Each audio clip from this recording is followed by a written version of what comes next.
आरजीकर मामले में मुख्यमंत्री के इस्तीफे और उत्तर बंगाल लॉबी के प्रमुख डॉक्टर सुशांत रॉय की गिरफ्तारी की मांग को लेकर भाजपा ने सिलीगुड़ी में एक जन रैली निकाली। केंद्रीय मंत्री सुकांत मजूमदार, दार्जिलिंग के सांसद राजू बिस्ता, जलपाईगुड़ी के सांसद जयंत रॉय, सिलीगुड़ी के विधायक शंकर घोष, माटीगाड़ा नक्सलबाड़ी के विधायक आनंदमयी बर्मन, फांसीदेवा के विधायक दुर्गा मुर्मू, जिला अध्यक्ष अरुण घोष और अन्य भाजपा कार्यकर्ता और समर्थक जुलूस में शामिल हुए।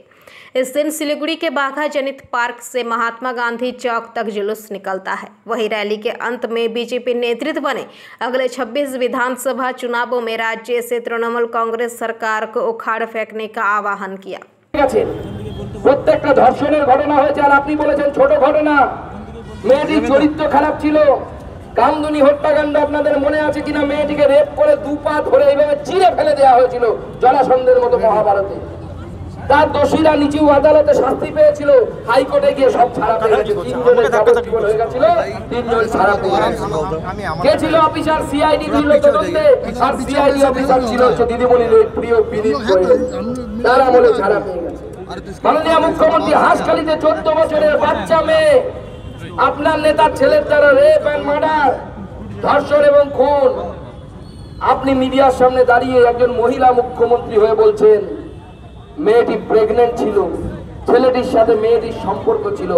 ছি, লজ্জা লাগে মমতা বন্দ্যোপাধ্যায় যে আপনি আমার মুখ্যমন্ত্রী, আমার পশ্চিমবঙ্গের মুখ্যমন্ত্রী। এই জন্য আমরা লজ্জা পাই, ভারতীয় জনতা পার্টি লজ্জা পায়।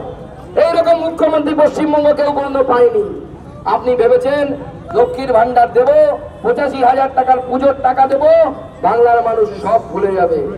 বাংলার মানুষ ভোলেনি, ভুলবে না। ভুলতে চাইলেও বিজেপি ভুলতে দেবে না। আমরা সব জায়গায় মানুষকে মনে করাবো যে আপনার ঘরের মেয়ে, আমার ঘরের মেয়ে মমতা বন্দ্যোপাধ্যায়ের আমলে সুরক্ষিত নয়। তাই মমতা বন্দ্যোপাধ্যায়কে আর একদম বরদাস্ত করা যাবে না। ঝাড়ু মেরে তৃণমূল কংগ্রেসকে মমতা বন্দ্যোপাধ্যায় সহ এই রাজ্য থেকে গণতান্ত্রিক পদ্ধতিতে তাদেরকে তাড়িয়ে দিতে হবে, এই রাজ্য থেকে ছাড়া করতে হবে। करने के लिए हाथ में झाड़ू लेकर के आज हमने रैली की है। ইডি মিলে চেহারাখানা ঠিক করে দিয়েছে একদম। তবে চিন্তা নেই, এটা সাময়িক ছাড় পেয়েছে। আগামী দিনের বিচার হবে, বিচার হয়ে অনুব্রত মণ্ডলকে আবার জেলের ভেতরে যেতে হবে। মুখ্যমন্ত্রী এই ভবিষ্যৎটা জানেন, সেই জন্য মুখ্যমন্ত্রী দেখা করছেন না। সেটা মুখ্যমন্ত্রীর আদরের বাঘ, সেই আদরের বাঘ তো পাবেই। আগে সুন্দরবনে পাওয়া যেত, এখন বীরভূমে পাওয়া যাচ্ছে দিদিমণির বাঘ।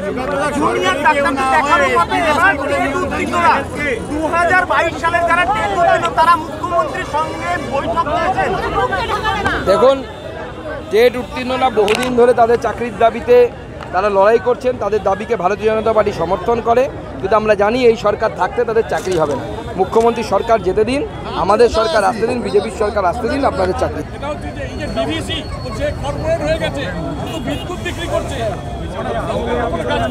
কে কে বলেছে কে? দেখুন, মুখ্যমন্ত্রী কাজ হচ্ছে লোকের ঘাড়ে বন্দুক রেখে বন্দুক ফাটানো। মুখ্যমন্ত্রীকে আপনারা প্রশ্ন করুন যে গতবারে আপনি ম্যানমেড বন্যা বলেছিলেন, এবারও বললেন ম্যানমেড বন্যা। তো আপনার 12-13 বছর সরকার চালানোর পরেও যদি এই অভিজ্ঞতা না হয় যে এক বছরে কি প্রিপারেশন নিতে হবে, তাহলে কি আপনার মুখ্যমন্ত্রী থাকার যোগ্যতা আছে? বিগত 1 বছরে মাননীয় মুখ্যমন্ত্রী এই ম্যানমেড বন্যা একে নিয়ন্ত্রণ করার জন্য, সোকল্ড ম্যানমেড বন্যা নিয়ন্ত্রণ করার জন্য কি কি ব্যবস্থা নিয়েছেন একবার দেখাতে বলুন তো কাগজ। চলুন। Bureau report, PVTV news.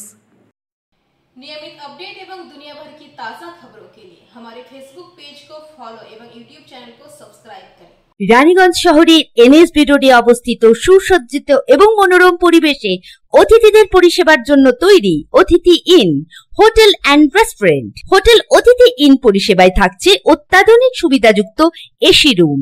অতিথি ইনে পকেট ফ্রেন্ডলিতে আপনি পাবেন single and double bedroom. Festival সিজনে থাকছে স্পেশাল ডিসকাউন্ট। তাই উৎসবে অনুষ্ঠানের যে কোনো দিন পাশেই পাবেন হোটেল অতিথি in, metro plaza, NSB road, Raniganj, Muthoot finance building.